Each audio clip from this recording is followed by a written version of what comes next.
నమస్తే. ఏపీలో ప్రభుత్వం కుప్పకూలబోతుందా? 164 సీట్లు ద బిగ్ మ్యాండేటరీ తీసుకున్నటువంటి కూటమి కుప్పకూలుతుందా? జగన్ వ్యూహం ఏంటి? మిథున్ రెడ్డి ఎలాంటి ఆలోచనలు అమలు చేయబోతున్నాడు? అయితే ఇది మేమంటున్న మాటలు కాదు. జమీన్ రైతు అని చాలా పురాతనమైనటువంటి ఒక పత్రిక రచించినటువంటి ఒక రాతలివి. గతంలో ఎలక్షన్ టైంలో కూడా అవినాష్ రెడ్డి చేస్తున్నటువంటి ఒక పనుల్ని బయటపెట్టినటువంటి ఒక జమీన్ రైతు ఇప్పుడు ఈ అంశాన్ని కూడా బయటపెట్టింది. అయితే పూర్తి అంశాలు ఏంటి అనేది మనతో పాటు సీనియర్ జర్నలిస్ట్ కనకదుర్గ వడ్లమణి గారు ఉన్నారు. వారిని అడిగి తెలుసుకుందాం. మేడం నమస్తే. నమస్తే అండి. అయితే 50 రోజులు పూర్తయింది కూటమి ప్రభుత్వం వచ్చి. అయితే ఇలాంటి తరుణంలో 50 రోజుల్లోనే పూర్తిగా జగన్ని చూస్తే తను వెయిట్ తగ్గినట్టు కనిపిస్తుంది అన్నట్టుగా జమీన్ రైతుకు సంబంధించిన పత్రిక రాసింది. తన మొహంలో కళ పూర్తిగా విహీనం అయిపోయినట్టుగా కూడా మనకు చూస్తూనే వస్తున్నాం.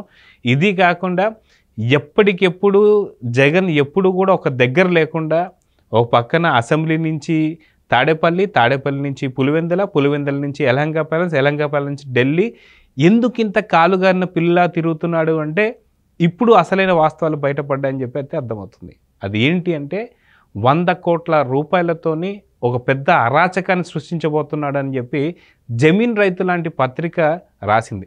నిజంగా జమీన్ రైతు లాంటి పత్రికని నమ్మొచ్చా? లేకపోతే ఏంటి వాళ్ళ వ్యూహం ఎలా ఉందంటే ఏం చెప్తారు? జమీన్ రైతు నిన్న వాళ్ళ పత్రిక కాదండి, ఇది నెల్లూరు నుంచి వస్తుంది, మనందరికీ తెలుసు. ఇందులో మంచి మంచి జర్నలిస్టులు పనిచేశారు గతంలో. సో జమీన్ రైతు రాసిన రాతల్లో కొద్దో గొప్ప నిజం లేకుండా వాళ్ళు రాయరు. అంటే వాళ్ళు కల్పితాలు ఏమీ రాయరు. వాళ్ళ దగ్గర సరైన సమాచారం ఉంటేనే వాళ్ళు ఒక వార్తను అందిస్తారు.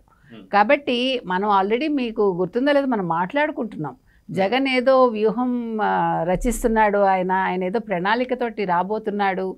ఈ వైసీపీ ఇంత కామ్గా ఉంది అంటే వైసీపీ నాయకులు దీని వెనకాల ఏముంది అనేది మనం 2-3 రోజులుగా చర్చించుకుంటున్నాం. కాబట్టి దానికి బలం చేకూరుస్తూ ఇవాళ ఈ జమీన్ రైతు పత్రిక ఏదైతే రాసిందో అది మనం అనుకున్న దానికి దగ్గరగా ఉంది. ఎందుకంటే జగన్మోహన్ రెడ్డి ఎందుకు కామ్గా ఉంటాడు? జగన్మోహన్ రెడ్డి ఓటమి పొందాక దాన్ని తట్టుకోలేకపోతున్నాడు, దాన్ని జీర్ణించుకోలేకపోతున్నాడు. మనిషి మొహంలో ఎక్కడ కళాకాంతి లేదు అని మనం ఆల్రెడీ చాలా రోజుల క్రితమే చెప్పాము ఇవన్నీ. సో దాన్ని సత్యం అన్నట్టుగా ఈ జమీన్ రైతు పత్రిక రాసింది.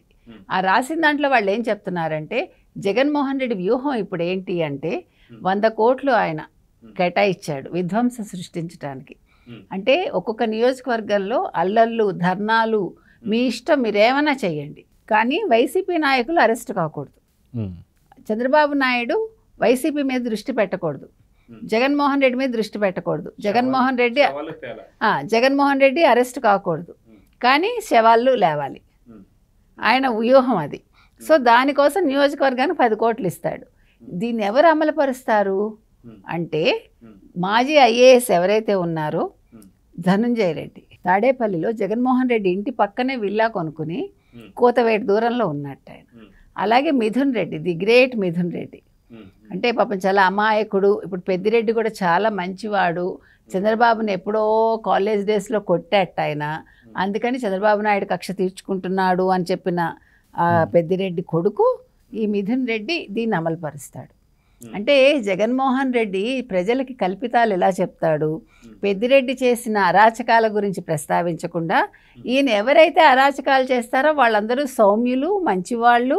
వాళ్ళు చాలా మంచివాళ్ళు, మామూలు మంచివాళ్ళు కాదు, వాళ్ళు అమాయకులు. కాబట్టి పెద్దిరెడ్డి అమాయకుడు అని చెప్పటం కోసం లేని కథని సృష్టించి ఆయన మొన్న ప్రజలకు వినిపించాడు ఆయన. కాబట్టి పెద్దిరెడ్డి కొడుకైన మిథున్ రెడ్డి, ధనుంజయ రెడ్డి ఈ ధర్నాలు కావచ్చు, లేకపోతే ఈ దౌర్జన్యాలు కావచ్చు, ఇవన్నీ ఒక్కొక్క నియోజకవర్గంలో అమలుపరుస్తారు. దానికోసం నియోజకవర్గానికి 10 కోట్లు వాళ్ళు జగన్మోహన్ రెడ్డి తరఫున ఇస్తారు. అంటే జగన్మోహన్ రెడ్డి డబ్బు ఇస్తాడని మనం చెప్పట్లా. జగన్మోహన్ రెడ్డి ఎప్పుడు పాపం డబ్బులు ఆయన దగ్గర ఉండవు, ఆయన పేదవాడు. కాబట్టి వీళ్ళు అరేంజ్ చేస్తారు. అంటే ఇప్పుడు చాలా అవినీతి సొమ్ము వాళ్ళ దగ్గర ఉంది కదండి. ఎర్రచందనం కావచ్చు, స్మగ్లింగ్ కావచ్చు, మైనింగ్ కావచ్చు, డ్రగ్స్ కావచ్చు, గంజాయి కావచ్చు, వాట్ నాట్. సో ఆయన వై నాట్ అన్నాడు, అక్కడ వై నాట్ 175, ఇక్కడ వాట్ నాట్ మనీ అని మనం చెప్పుకోవాలి. సో ఆ వాట్ నాట్ మనీలోంచి అంటే ఆయన ఇప్పుడు ఈ 100 కోట్లు వస్తాయి వాళ్ళకి.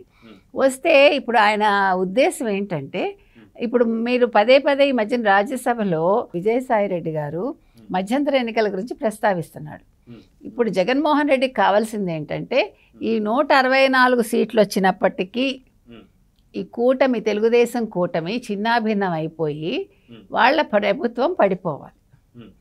అది పడిపోతుంది. అందుకే ఆయన మధ్యంతర ఎన్నికలు అని ప్రస్తావించడానికి విజయసాయి రెడ్డి కారణం ఇదే అన్నమాట. అంటే మేము ఎలాగైనా ఈ ప్రభుత్వాన్ని పడగొడతాం అని వాళ్ళ వ్యూహం అది. అంటే దీని గురించేనా? ఎందుకంటే టీడీపీ కావచ్చు, జనసేన కావచ్చు, బీజేపీ కూటమి కలిసిన తర్వాత కూడా కలవక ముందు నుంచి కూడా పవన్ కళ్యాణ్, చంద్రబాబు నాయుడు కలవకుండా ఉండడానికి ఏవేవైతే ప్రయత్నాలు చేయాలో అవన్నీ ప్రయత్నాలు చేశారు.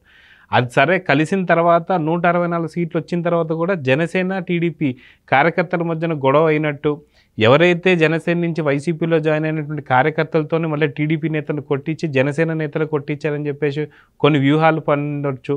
ఇలాంటి అన్నీ చేస్తున్నారు అంటే ఖచ్చితంగా ఇప్పుడు మీరు చెప్తున్నట్టు లేదా జమీన్ రైతులో రాసినటువంటి రాతలు ఏదైతే ఉన్నాయో నిజంగా 100 కోట్లు పెట్టి ఒక హింస, అరాచకాలు సృష్టించి దీన్ని పూర్తిగా ప్రభుత్వాన్ని కుప్పగోల్చాలంటే అది చాలా పెద్ద వ్యూహంలాగా అనిపిస్తుంది. అది 100 కోట్లు అన్నారు కానీ ఇంకా ఎక్కువ ఉండొచ్చండి. మన ఉద్దేశం ప్రకారం 100 కోట్లు సరిపోదు ఇట్లాంటివి చేయటానికి. నెంబర్ 1. నెంబర్ 2, మీరు చెప్పినట్టుగా డే 1 నుంచి కాపుల మధ్య, కమ్మవారి మధ్య చిచ్చు పెట్టడానికి చూశారంటే జనసేన, తెలుగుదేశం కలవకూడదని వాళ్ళ ప్లాను. కానీ వాళ్ళ ఎత్తుగడలు ఏవి ఫలించలేదు. అయితే ఇప్పుడు మీరు ఆఫ్ లేట్ చూసారంటే ఇటీవలి కాలంలో మీరు కమ్మ వాళ్ళ మీద ఎంత చెడు రాయాలో, ఎంత చెడు ప్రచారం చేయాలో చేస్తున్నారు. మీరు కనుక గమనించారంటే మామూలుగా కాదు. అంటే కమ్మ వాళ్ళే ఇప్పుడు మీరు ఈవెన్ తెలంగాణలో మీరు చూడండి, సోషల్ మీడియాలో చూసారంటే కొంతమంది జర్నలిస్టులు పనిగట్టుకుని ఇక్కడ కమ్మ వాళ్ళు వచ్చి మాకు వ్యవసాయం నేర్పించారా, కమ్మ వాళ్ళకి ఏమైనా తెలుసా అంటూ కమ్మ వాళ్ళ మీద ఒక విష ప్రచారం అయితే చేస్తున్నారు. అంటే కేసీఆర్ చేయిస్తున్నాడు. ఎందుకు చెప్తున్నామంటే లింకు జగన్మోహన్ రెడ్డికి కేసీఆర్కి ఉండే లింక్ మనం చెప్తున్నాం. ఇక్కడ ఎందుకు నువ్వు కమ్మ వాళ్ళ గురించి మాట్లాడుతున్నావు తెలంగాణలో? What for? ఎందుకు మాట్లాడుతున్నావు? నీకు అసలు అవసరం ఏంటి? నువ్వు ఇప్పుడు రేవంత్ రెడ్డి కమ్మ కాదుగా. రేవంత్ రెడ్డి చంద్రబాబు నాయుడిని పొగిడితే నీకు బాధ ఏంటి? రేవంత్ రెడ్డి చంద్రబాబు నాయుడు ప్రస్తావన తెస్తాడబ్బా, నీకేంటి బాధ? నువ్వు ఇష్యూ మీద మాట్లాడు. నువ్వు కమ్మాక ఇక్కడ లేని కులాన్ని ఎందుకు తీసుకొస్తున్నావు తెలంగాణలో కేసీఆర్? అవునా? అక్కడ జగన్మోహన్ రెడ్డి ఏం చేస్తున్నాడు? మీరు చెప్పినట్టుగా కార్యకర్తలు, యాక్చువల్గా వెళ్ళిపోయిన కార్యకర్తలు ఎవరైతే ఉన్నారో జనసేన నుంచి ఎందులోకి, వైసీపీలోకి వెళ్ళిన వాళ్ళు, వాళ్ళకి డబ్బులు ఇస్తున్నాడో ఈ 10 కోట్లు ఖర్చు పెట్టిస్తున్నారు కదా.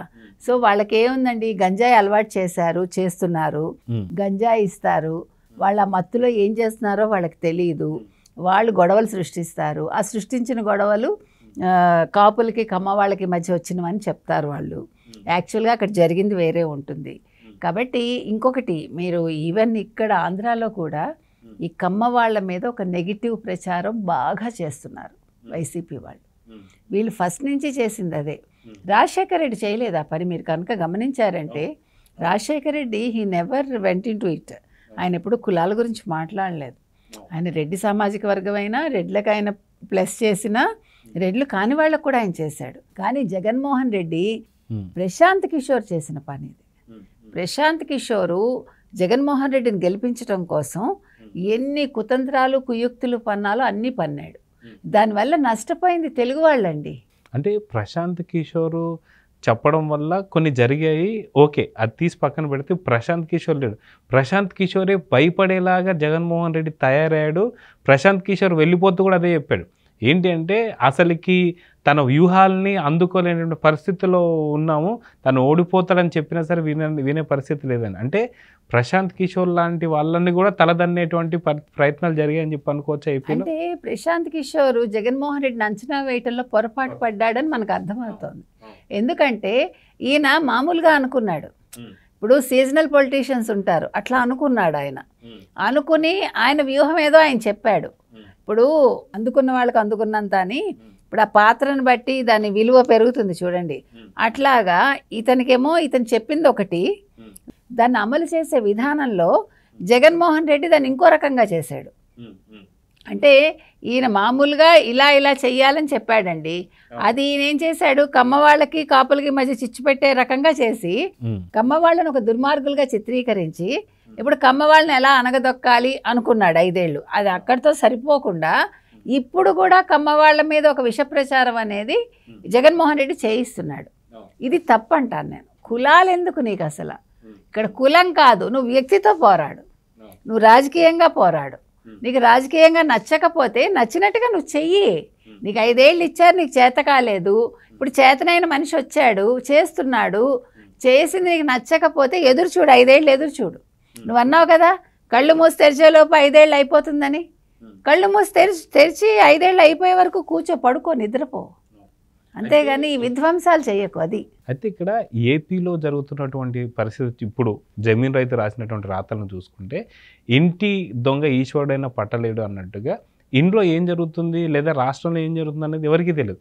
కానీ ఇట్లా తీవ్రవాదుల్లాగా తయారయ్యి ఇక్కడ ప్రాణాలని కూడా తీసేటువంటి యొక్క వ్యూహాలు పన్నుతూ 164 సీట్లను కూడా పూర్తిగా ధ్వంసం చేస్తూ మళ్ళీ మధ్యంతర ఎన్నికలకు పోవాలి అనే ఆలోచన చూస్తుంటే నిజంగా ఏపీ చాలా ప్రమాదకర పరిస్థితిలో ఉంది అంటే ఏమంటారు? ఏమీ లేదండి. ఇప్పుడు ఏదో ఇలాంటి వాళ్ళు చెప్తే అయిపోతాయి అవి. ప్రజలు ఊరుకుంటారండి? ప్రజలు ఇష్టపడి వేసిన ఓటు అది. 164 సీట్లు వచ్చాక జగన్ కాదు కదా, జగన్ తల్లో జేజమ్మ కూడా ఏమీ చేయలేదు. అంటే హత్యలు చేయించడం కావచ్చు, డబ్బులు ఇలాంటి జరిగితే అప్పుడు వెంటనే తగిన చర్యలు ఉంటాయండి. ఇప్పుడు చంద్రబాబు నాయుడు గారు ఇప్పుడు ఉపేక్షించారని అప్పుడు ఉపేక్షించరు. ఇప్పుడు చంద్రబాబు నాయుడులో ఇంకో కోణం వీళ్ళు చూడలేదు. మంచితనం వేరు. కానీ ఇప్పటికీ కూడా టీడీపీ పార్టీ కావచ్చు, లేదంటే అభిమానులు కావచ్చు, అక్కడ ఉన్నటువంటి కార్యకర్తలు కూడా ఇదే బాధపడుతున్నారు. ఏంటంటే అరాచకాలు, అక్రమాలు చేసి కళ్ళెదుటే వాళ్ళు తిరుగుతున్నప్పుడు కూడా ఏమీ అరెస్టులు కానీ ఇంకేం జరగలేదు. ఇలాంటి తరుణంలో ఇవి కూడా చేసినా సరే ఏం చేయరు, వాళ్ళు ఏం చేస్తారులే అనేటువంటి ఒక ధోరణి అనుకోవచ్చా దీన్ని కూడా? కాదండి, ఖచ్చితంగా కాదు. ఎందుకంటే మనం ఎప్పుడూ కూడా కొంచెం ఓపిక పట్టాలి. అంటే ఓపిక పట్టాలంటే ఎంత ఏడాదా 2 ఏళ్ళ కాదు. ఇప్పుడు ప్రజలు ప్రశ్నిస్తారు, ప్రజలు తిరగబడమంటారు త్వరలో. అప్పుడు చంద్రబాబు నాయుడు గారు ఏ నిర్ణయం తీసుకోవాలో అప్పుడు తీసుకుంటారు. అప్పుడు ప్రజలకు ఏం కావాలో దాని ప్రకారం ముందుకెళ్తారు. అలాగని చట్టాన్ని చేతుల్లోకి తీసుకుంటారని కాదు మనం చెప్పేది. ఇప్పుడు మొదలు పెట్టారు, ఒక రోజులో అయిపోదు. ఏమంటే ఒకళ్ళ ఇద్దరా ఇక్కడ విధ్వంసాలు చేసింది? 100 మంది 1000 మంది ఉన్నారు. కాబట్టి చేస్తారు. కాకపోతే ఒక్క రోజులో చేసేయమంటే ఇప్పుడు ప్రజలు కార్యకర్తలు తిరగబడ్డారు అనుకోండి, ఎవరిని అంటారు? చంద్రబాబు నాయుడు గారిని అంటారు కదా, లేదు పవన్ కళ్యాణ్ గారిని అంటారు కదా. నాయకులుగా వాళ్ళు చేయాల్సిన పని అది కాదు, విధ్వంసాలు కాదు వాళ్ళు ప్రోత్సహించాల్సింది. ఆ తెలివితేటలు లేకుండా వాళ్ళు కూర్చోలేదు. చంద్రబాబు నాయుడు గారు ఆల్సో హిస్ వెయిటింగ్ టైం కోసం. ఎప్పుడు ఏం చేయాలో ఆయనకు తెలుసు. పవన్ కళ్యాణ్ కూడా అంతే. కాబట్టి ఇప్పుడు వాళ్ళు చెయ్యలేదు అని మీరు ఏమీ నిరాశ పడకండి. చేస్తారు. ప్రజలు అడిగినప్పుడు అది త్వరలో కావచ్చు, 2 నెలలు కావచ్చు, 3 నెలలు కావచ్చు, మేబీ 6 నెలలు కావచ్చు. కానీ ఎప్పుడు ఏం చేయాలో చట్టపరంగా ఏం చేయాలో ఆయన చేస్తారు. ఇప్పుడు ఇవాళ వంశీ తప్పించేసుకున్నాడా లేదా మరొక మనం బాధపడక్కర్లా. ఎవడి ఈ టైం వాడికి వస్తుంది. జగన్మోహన్ రెడ్డి టైం జగన్మోహన్ రెడ్డికి వస్తుంది. జగన్మోహన్ రెడ్డి విధ్వంసాలు సృష్టించేస్తాడేమో, ప్రభుత్వం ఏమైపోతుంది అనే భయం అక్కర్లా. ఎందుకంటే కేంద్రం కూడా ఏమి కళ్ళు మూసుకుని కూర్చోదు, జగన్మోహన్ రెడ్డిని తక్కువ అంచనా వెయ్యదు. కాబట్టి ఒక చోట జరిగింది అనుకోండి ఒక విధ్వంసం, అది చూసి చూడనట్టు అప్పుడు వదిలేయరు. అది ఎప్పుడైతే మొదలైందో అక్కడి నుంచి దాన్ని ఎట్లా మాఫీ చేయాలో అక్కడి నుంచి మొదలవుతుంది. మీకు ప్రభుత్వం యొక్క చర్యలు అప్పుడు మొదలవుతాయి. కాబట్టి వాళ్ళు కనుక ఒక అడుగు వేస్తే ప్రభుత్వం 2 అడుగులు ముందుకేస్తుంది. దానికి కొద్దిగా మనం ఓపిక పట్టాలంతే. సో చూద్దాం మేడం, ఖచ్చితంగా వైసీపీ పన్నుతున్నటువంటి ఇట్లాంటి కుట్రలు కావచ్చు, కుతంత్రాలు కావచ్చు, ప్రజలు కూడా కొంత అప్రమత్తంగా ఉండాలి. తగు జాగ్రత్తలు ప్రభుత్వం కూడా తీసుకోవాలని అయితే కోరుకుందాం. నమస్తే.